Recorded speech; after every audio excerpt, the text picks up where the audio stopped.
Welcome back, folks. So I'm working on the Tandy again. This is my Tandy 2500 XL2 that I received from its original owner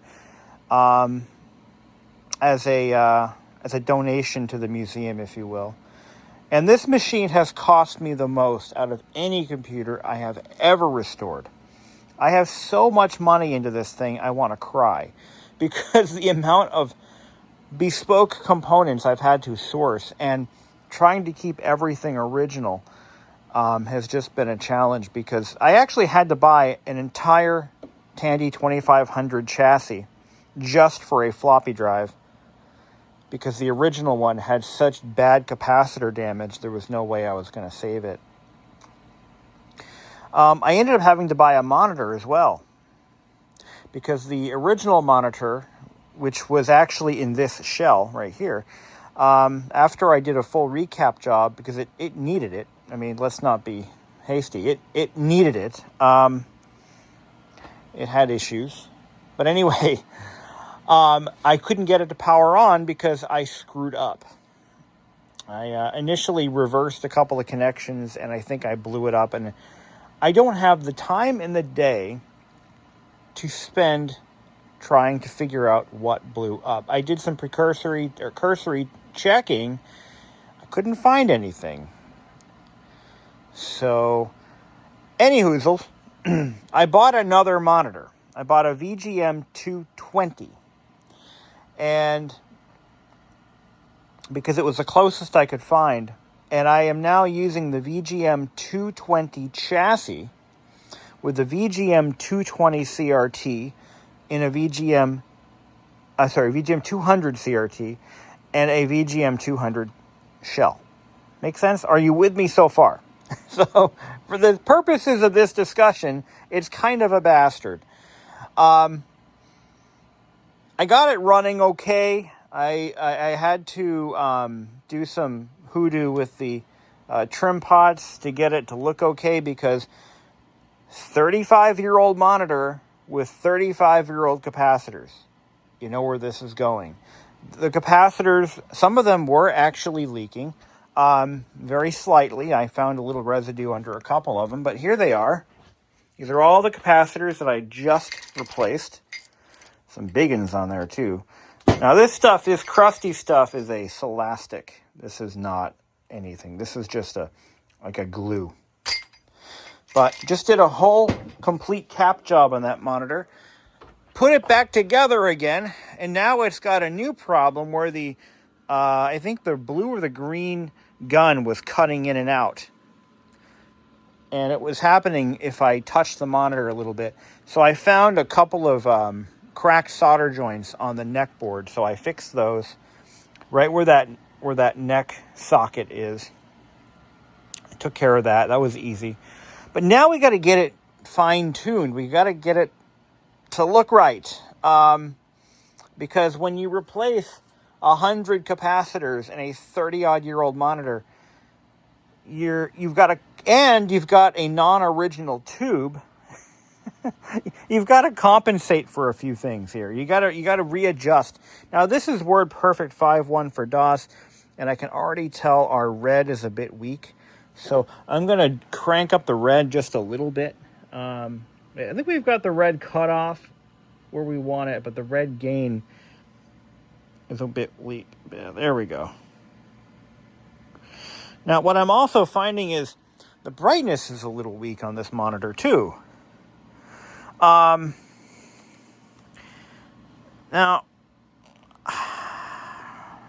what I don't know. So this is full brightness right here. Full brightness, full contrast. You know? I should be able to have it halfway. Let's try that. Let's put it halfway. And see if we can pump up the gain on this thing, perhaps. Or the,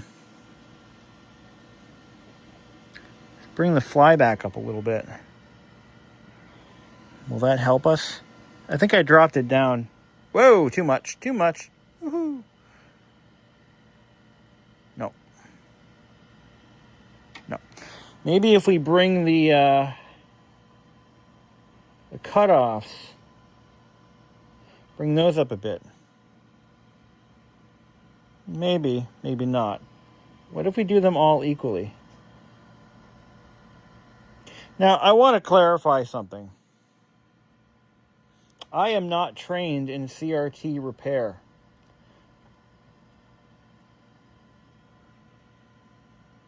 No, sir. Not a thing. Never did it. Never got involved. Let's bring that back down to where it was. Maybe we bring the gain up a little bit.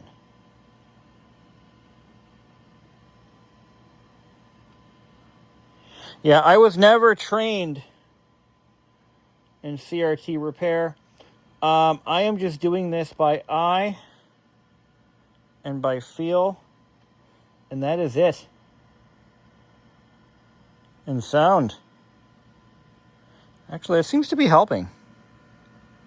Because the display shouldn't have to run at full brightness to look good. So if you turn the gain up on all three colors equally, well, that just might be what you need. What do you think? Let's open up Word. Oh yeah, that looks way better. Oh my, that's better. So now I should be able to turn the brightness up a little bit and burn my retinas out. Oh yeah, that's better. Let's open up Windows to see what it looks like. Woo! Okay. Pincushion's still a little out. We can turn that back a little bit. But the geometry came up perfect. Like first hit. And there's no gun bleeding at all. Ooh, this magnetic.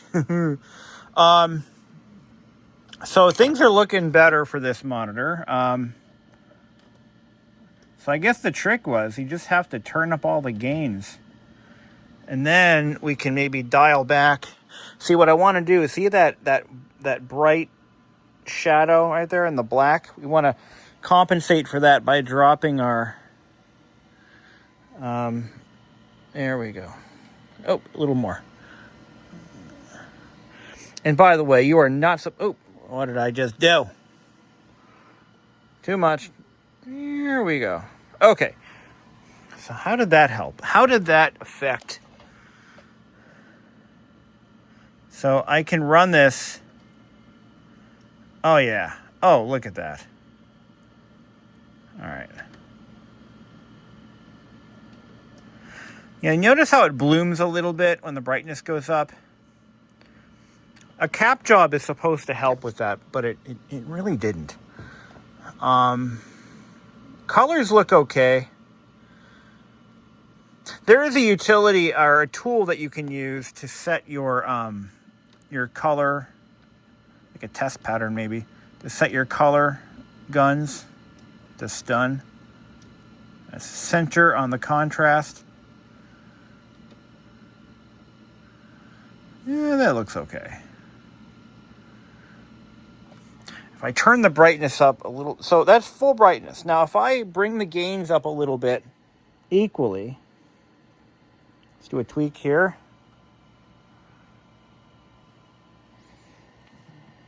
Tweak here. And a tweak here.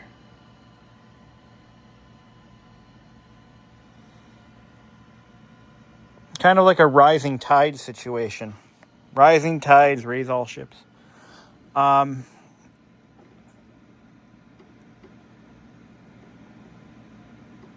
Obviously, we're not going to run it at full brightness the whole time.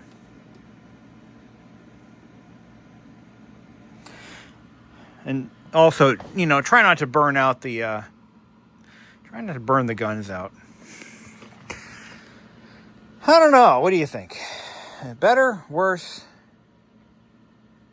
I think it looks all right. Let's see how it looks in text mode. See, we're back to where we were. Well, no, we are on I turn the brightness up all the way. That's better, I guess. Go back to Windows. I mean, it doesn't look all right. It doesn't look too bad.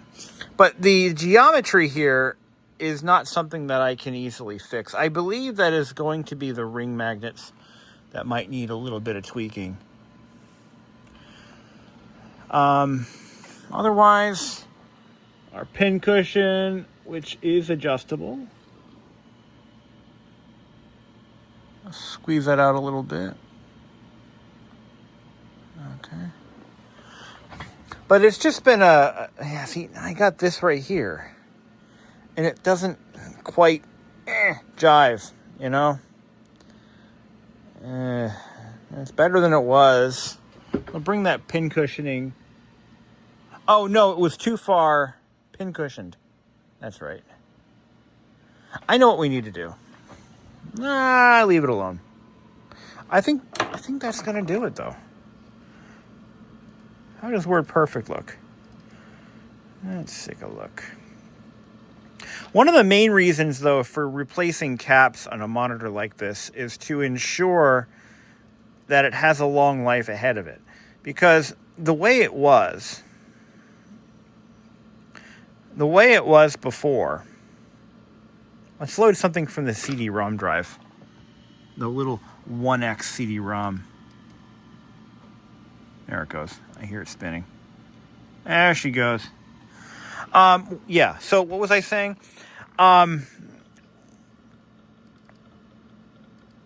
It's actually installed here.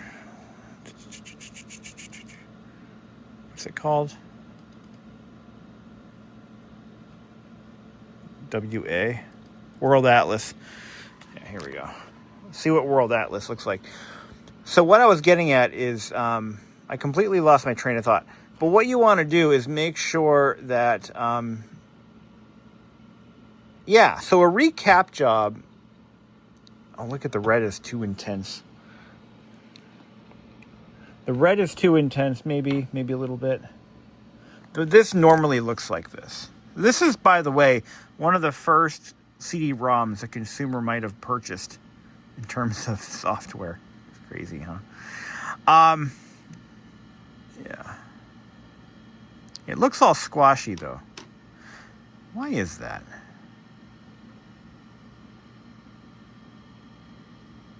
That's going to be the vertical adjustment for one of the video modes. I don't know what video mode that would be. So let's figure it out. So you've got 3 vertical size, 1, 2, and 3. We know that Windows uses the third one. Oh, Jesus Christ. Give me this. Oh, no, that didn't work either. I have a tool for that. I got a tool for that. Okay.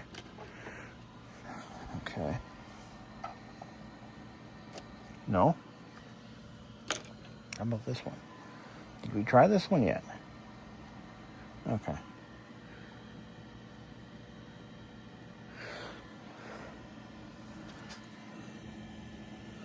All right. What? Sorcery. There's a hex. Okay, so we're going to need my hex, my large hex tool. It's going to be this one here, I think. Yeah. Yeah, there we go. Oh, look at that. Okay. So there's 3 video modes. And each one has to be adjusted individually. So I'm glad I did that. I'm glad I launched this. Quit that. So now, the Windows looks normal. Okay, good. No, it doesn't. Yes, it does. Liar. Let's go back to DOS. Regular old DOS. Okay, that looks good. How about this Word Perfect look? Okay, yeah, I think we're good. Looking good. Looking good. All right. I like it. I like it a lot. I think this is going to be fine. So again, the capacitor work is really where you want to start. When you're troubleshooting a monitor, for example, if the colors are off, if the geometry is off, if it's not as sharp as you want it to be, you can start tweaking potentiometers and trim pots. But that's not where I like to start, because usually the reason that monitor is out of sorts is because these capacitors, which are, varying degrees of quality, and they're 30 odd years old, and they've been sitting in a hot attic for 25 years, they're no longer in spec. They wear out, they age out. Okay, so I like to start with fresh caps and then work from there. And that's kind of one of the principles of my little computer, my radio shop here, which is, I just shipped 2 units out today. I shipped one out yesterday. I shipped one out the day before. I've been cranking on these radios, but one of the biggest jobs that I do for my customers is I replace all of these, because that's like when you're trying to troubleshoot something that is 30, 40 years old, hell, even 20 years old, that's a good starting point. And they're not that expensive, and they're easy to replace. And I keep everything on hand for the most common electronics that I come across. So, like I said, I like to start with caps and then branch out from there. Usually it starts and stops at capacitors. Monitors can be a bit tricky, though, because, if the tube has a ton of hours on it, your electron guns, there are 3 of them, they could be failing, they could be going out. And back in the days when people were fixing CRT televisions, it wasn't uncommon to have someone nearby who had either a tube tester, a CRT tester, or there's actually a tube rejuvenation tool that was common back in the day. And what it would do is it would run all 3 guns at full blast to burn off oxidization and buildup. It's a real thing. I've seen it done in videos. Actually, Harley Badger or Spats Bear, I think it was Spats Bear, who demonstrated what these tube rejuvenators can actually do. And it's pretty cool. So if you've got a tube with low brightness, it might be a good place to start if you've got one, if you have access to one and know how to use it. But I see a lot of vintage computer collectors giving up on CRTs entirely because they're complicated, they're hard to work, and they're dangerous. You can die working on one of these. Absolutely, you can die working on one of these monitors. This red wire right here can kill you. 25,000 volts or 25 kV. That can stop your heart, depending on your health, depending on the situation, depending on the charge state of that, the flyback transformer. So, yeah, you can die working on these monitors. Absolutely, 100%. And interestingly enough, the death may not come from the electric shock, but it could come from the injury sustained as a result of the electric shock. Broken bones. If you flare your arm out and hit that pole right there, for example, I could break an arm easily. So they do require a lot of caution and forethought when working on these displays. I think I got this one dialed in as good as I'm going to get. Another CRT that I've saved is this one. This is a cheap 1970s television set that was repurposed at the factory level to be used as a computer monitor, black and white computer monitor. And it worked for 20 minutes and then died when I got it. It was caps. It's always caps. This Mac right here, this Mac 512 that I just got going again. Once again, caps. It's always caps. Another example, and it has not been fixed yet, but I have a Mac Classic over here. And fortunately, these are so common and they fail so often that there's a kit I can buy to rebuild this one. This one, the display works, but the power supply circuit, which is on the same board as the display power source, the analog board, when it reads floppy disks, the display dims and scraggles a little bit. It's a sight to be seen. It's dying, but it still works. Anyway, thank you for watching. And yeah, so I think we got this monitor really well sorted. My plan for the future is to potentially relocate this machine to my office at work. And you know, that's a little bit on the green side. I think I'm going to dial back the green or dial up the others to compensate. See, you can't just crank them all up to the tippy top because, well, I mean, you can, but let's see. Green cutoff, I think, is a little bit off. Let's look at that one here. Yeah. There we go. That's better. I don't know why, but I get this dark spot here. I don't know if it shows up. Yeah. Well, that's the thing. You drop a CRT display into a chassis that was adjusted for a completely different tube. Shit's gonna happen. Things are gonna. It's not gonna just plug and play. You know, it's not a plug and play scenario.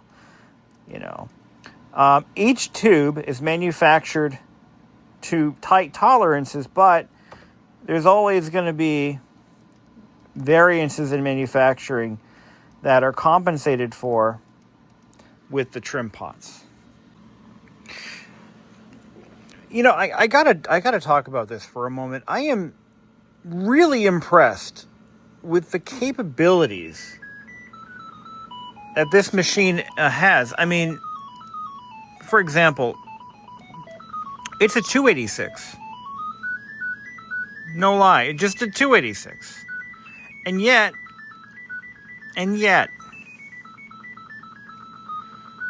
okay, enough with the music. There. Just a basic 286. Impressive sound.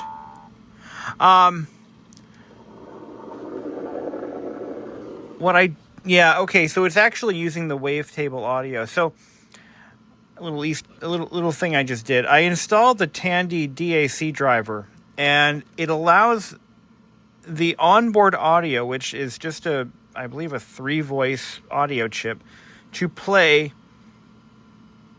wave files. And just to prove my point, listen to that. Hear that? That's a wave file. And a ding. And it's like, look at that. It actually plays those files. Unbelievable. This is the most capable 286 I have ever encountered in my life. And I'm impressed, and I'm really amazed that it can do so much. And it has a CD-ROM drive. I mean, holy crap. This is the peak of the 286, guys. It doesn't get any better than this. Maybe it does, but not today. But 50 megabyte hard drive. I think it's got 4 megabytes of RAM. And it's able to do quite a bit. It's got 14 megs of free disk space. Let's not forget that. But gosh, I have never been more impressed with a 286 before. Yeah, I mean, this is crazy, guys. It's got that onboard Tandy sound, which is kind of a carryover from the Tandy 1000. It's got a very, very futuristic for its time factory installed CD-ROM. It runs Windows 3.1 as well as any 386 that I've ever ran. Gosh, I'm blown away. I really am. I am really blown away by what this thing can actually do. And while it doesn't have the greatest monitor, it's a better version of the three sisters, the 220, the 200, and the 225. But yeah, what a machine, guys. I mean, if you wanted a 286, this is the one to buy. I got nothing else. I have put so much work into this machine, I just want to cry. It has been a labor of love. It really has. I was able to save this machine from an uncertain fate, and I'm glad I did. But it did cost. Oh, it cost so much to do. But thank you all for joining me in this journey and getting this thing back to a proper life. Now, it cannot play wavetable files, so there is no MIDI support of any kind. I did try. Just what the hell? I tried. Doesn't support MIDI, but it does everything else. So, thank you for watching. Oh, wait a minute. There's one thing I haven't tried yet. There's one thing I haven't actually tried. Right, guys? One. I don't know why I haven't tried this yet, but let's see. Let's just see. What do we want to play? What the hell? What I don't know is if the onboard audio, or if the CD-ROM drive is configured to output audio, to the onboard sound. I don't think it does. I know there's a cable. I love that. There's a cable that links the CD-ROM drive directly to the CD interface, but I don't believe it outputs sound to the onboard speaker. So if I put a CD in there, right, and we go to accessories, I think it was a separate application. Media player, maybe? Does media player support CD?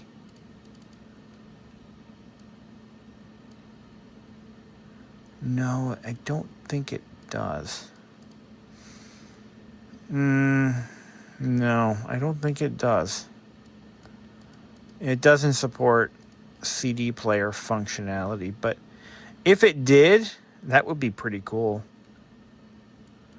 That would be really cool, but no, I don't think so. I know it will play CDs. You just have to have the correct software installed for that to work.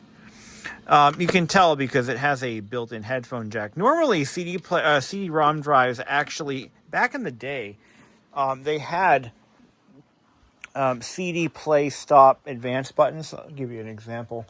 So, I know, yeah, here we go. So this Memorex, which is actually the same drive I had when I was a kid, it actually had a play next track button. And you could plug your headphones in. There's your volume control for the headphones. And stop and eject. And most drives, at a certain point, they stopped doing it. This one has it too. So this is a Mitsumi, and it has the play, next track, stop, eject.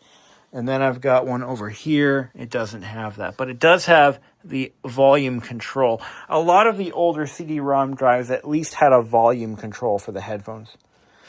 In other news, this computer is being turned into a Pentium 166. I don't know if I'm going to do a video of it, but I have decided I need more functionality out of such a big machine. So it's being upgraded to a Pentium 166 with PCI and all that happy crap. So its days as being a 486 are numbered. I have gone through two 486 boards, and I'm not happy with either one. I'm just trying to find that sweet spot between the 486 and the Pentium 2 era. And I think a Pentium 1 is going to be the be-all, end-all. So, anyway, this has been a lot of fun with this machine. And, well, hopefully I can find a place to display it and give it a proper life moving forward. I love that. It's got the built-in sound. I mean, really, what a machine. Okay, so we have to do something with this CRT. This is the infamous CRT that was used in the Tandy VGM-220 and 225. I suggest you watch V Westlife's video on this monitor. Now, this CRT has a dot pitch of 0.52.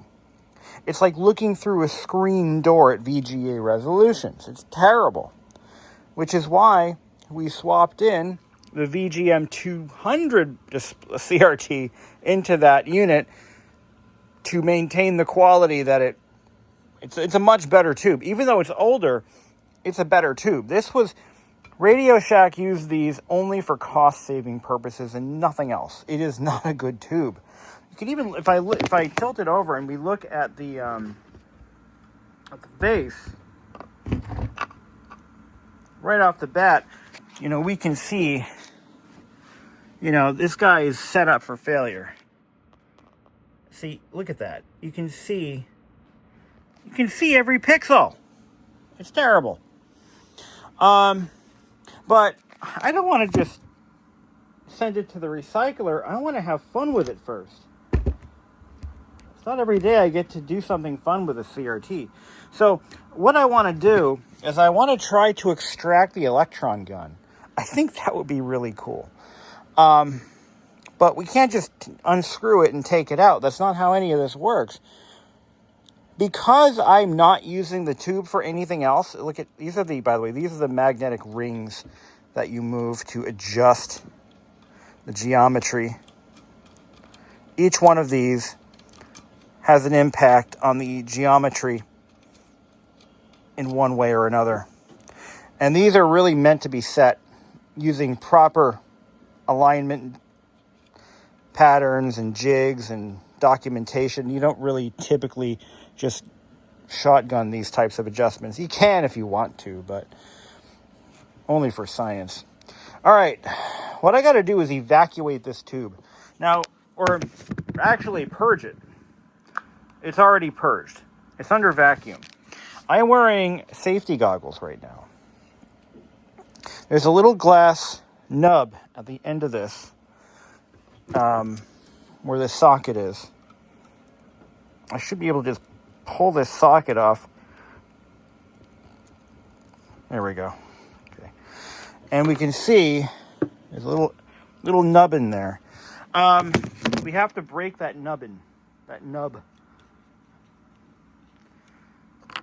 what's going to happen is you're going to hear air get rushed into the tube. You have to wear safety goggles when doing this and kind of look away. Almost. No, huh?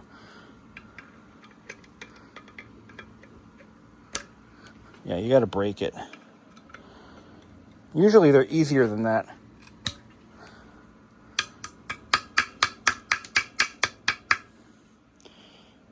There is a way to do this without being too destructive.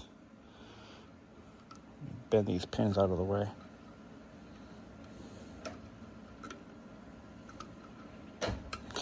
What can I use? Normally you just puncture it with a screwdriver, but I don't want to make a mess. Seriously? Oh, we broke it. Hear it? Air's coming in. When that air stops coming in,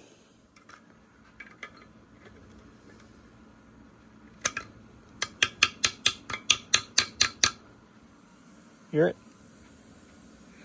So we broke the seal. Oh, we broke it here. I didn't want to break it there. Damn it.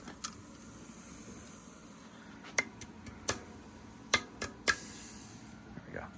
Okay. So, effectively what we've just done is we've equalized the pressure between the room and the CRT itself.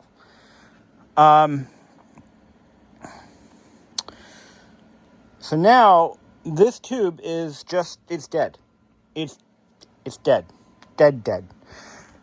Try to apply power to this, and it's just going to burn up. So, really didn't want that to happen. I wanted to save this gun, but whatever. Let's try to remove the... let's try to remove this neck. This is the yoke.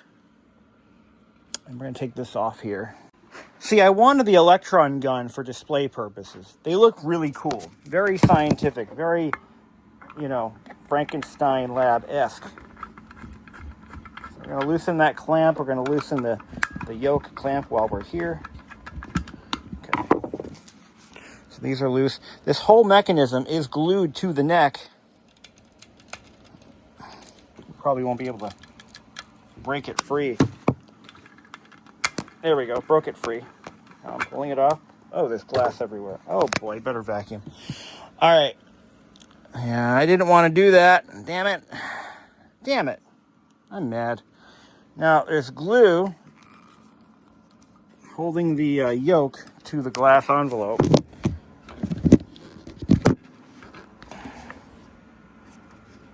They really didn't want you messing around with these things.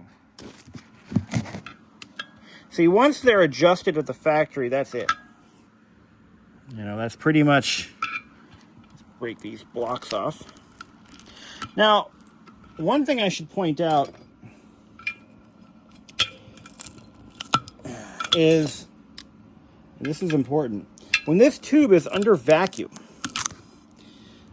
okay, you never, ever, ever remove this. This guy right here, this is what's called the implosion band. And what it does, it's kind of neat actually. Hold on.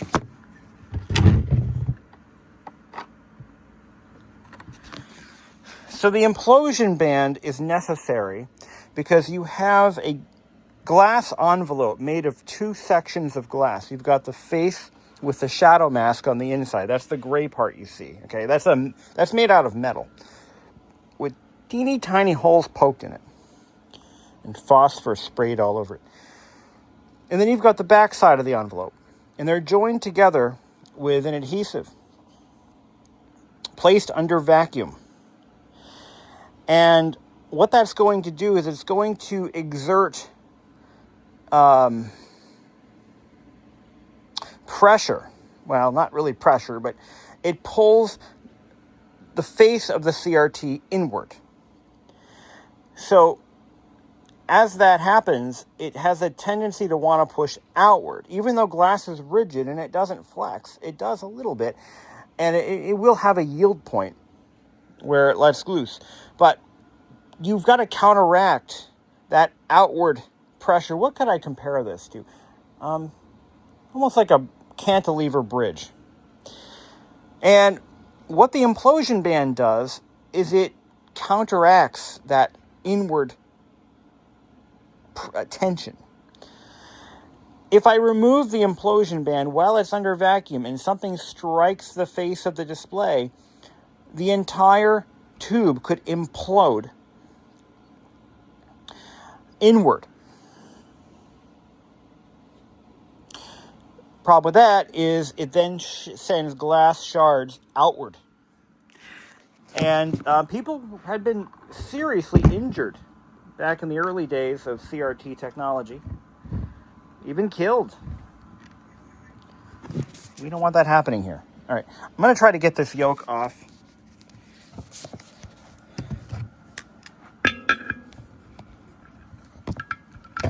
The only reason we purged vacuum on this tube, or released it, is because I don't want anything to happen. If this thing gets dropped, or I do something stupid, I could be injured. Even though the implosion protection band is on there, that doesn't matter. Injuries are still possible. Loud noises are still possible. And this, whatever adhesive they used, Celastic, silicone, whatever, it is tough. I could actually break this with a sharp knife, but I'm doing it ham-fisted because that's just how I go. That's how I roll.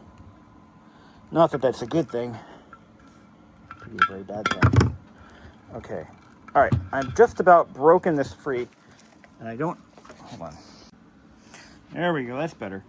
So now I should be able to work this off like that jelly donut I had this morning. There we go. Well, you've got some... It looks like fabric tape here. Could make this harder. Yeah, I really wish I didn't shatter that neck. That really sucks. That was not supposed to happen. I was hoping to break the end of the tube here, the end of the neck, just enough to get that vacuum to release, but, well, see how that worked out. But now it's no longer under vacuum. It's a little safer to work on.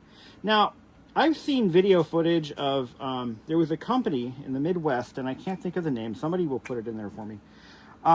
They were in the business of repairing CRTs. Believe it or not, there was a once thriving industry of CRT repair. Yes, people were repairing these at one time. They were so expensive to buy that it made sense, and they were in such wide use all over the place in various industries and various applications that it made sense to have a CRT repair and refurbishing industry. Look at this. Look at all that copper in there. It's beautiful copper. That's worth recycling. So here's our electron gun. This is what I wanted to save. And you can see where that electron gun was fused. So when these are manufactured, this right here is an entire assembly that is fused, welded, if you will, to the glass neck of the CRT envelope. It's and when these tubes were refurbished, this could be removed with a round glass cutter. They would remove these and replace them with brand new ones. And then they would put the tube under vacuum once again, and they would seal it right at the tip, that tip that we tried to break off and horribly failed. But look at that. That is an electron gun that was working as of last week. This tube worked. Why didn't we save the tube? Oh my God, save the CRTs. Well, technically, we kind of did save a CRT. We saved a CRT display unit by not using this tube. Now what I want to do is I want to try to crack this off with a glass cutter. So I have here just a regular window glass cutter. I'll put some oil on it. Now there is glass cutting oil, but I don't have that. I'm going to try to cut it at its original fusion point, right there. I just need to be able to get this thing to spin relatively unencumbered, like that. All right, see how we do. Let's see if I can do this. Now I need to put a lot of force on it. Ooh, that kind of worked.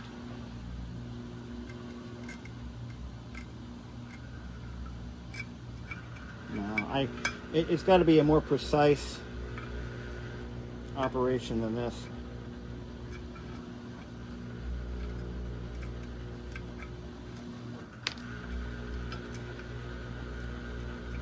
No, that's not going to work.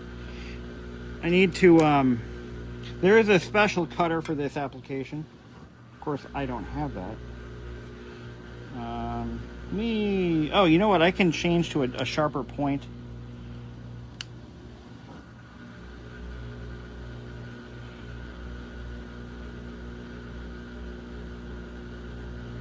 Brand new point.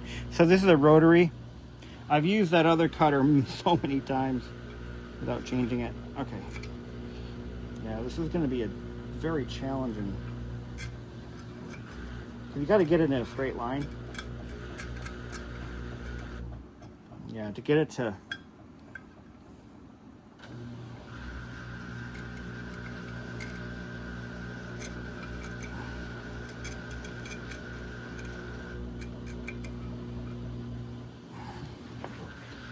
They actually do have a tool for this, but good luck finding one at Harbor Freight. But you hear that? That's the sound you want to hear. Well, we probably won't get a clean break, but we'll get a break. No, that's not going to work. You know why? I'll tell you why. Because at the plant, they either use a round glass cutter or... Wait a minute, I have an idea. Don't tell me you weren't thinking of this too, because I know you were. Liar. Lube this tool up real good. This is just a pipe cutter.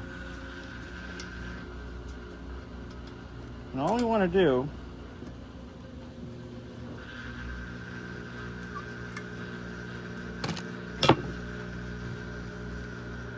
don't tell me you haven't thought of this. Yeah.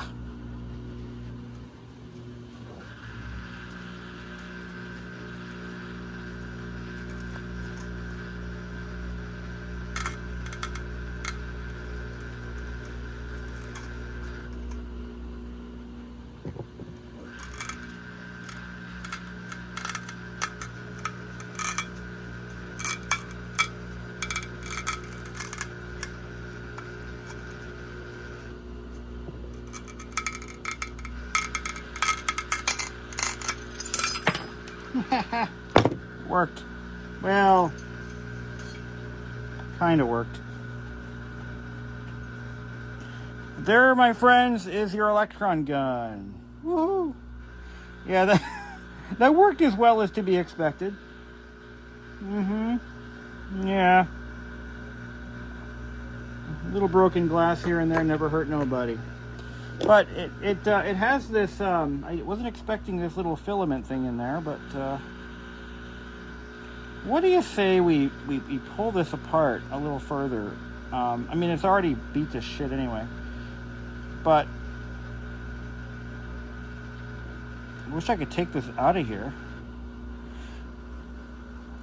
But there's your electron gun. You got 3 guns in there.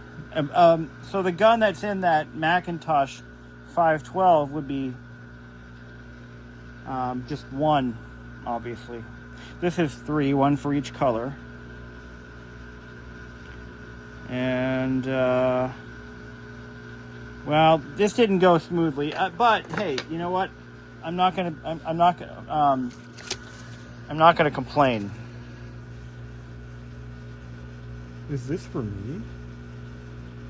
Here's how you get your children involved in your hobbies.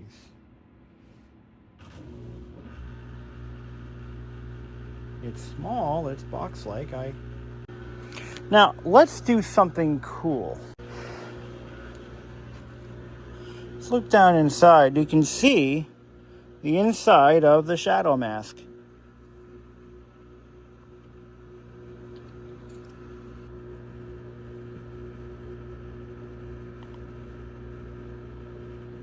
Here, let's put it up to the light.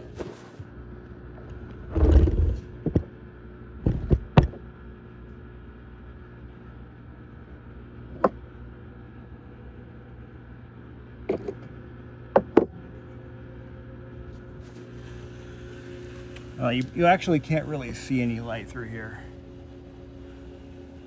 But how it's supposed to work is the shadow mask is coated with phosphor. I believe 3 different kinds of phosphor, 1 for each color, red, green, blue. And each gun is focused on its corresponding phosphor color. It's pretty neat.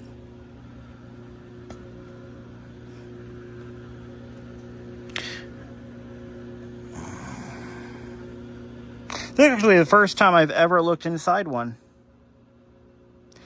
in person. I've seen video footage of people doing this, but I've never done this myself. And I can actually see a rainbow of colors in here, just from the light reacting differently to each.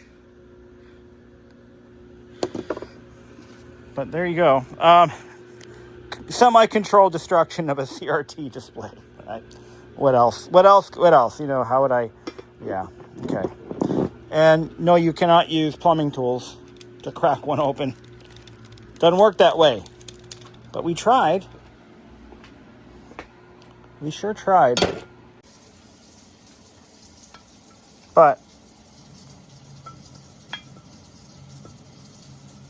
it's not quite deep enough to hit it. Yeah, it's pretty deep.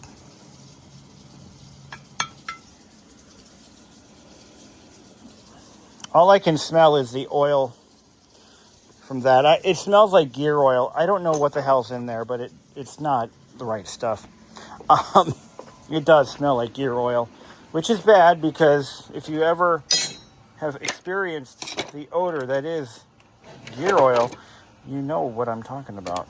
It's not a pleasant smell. Not at all. So, anyway. Okay, now I got to clean all this up before the missus comes home. Don't tell her what I just did.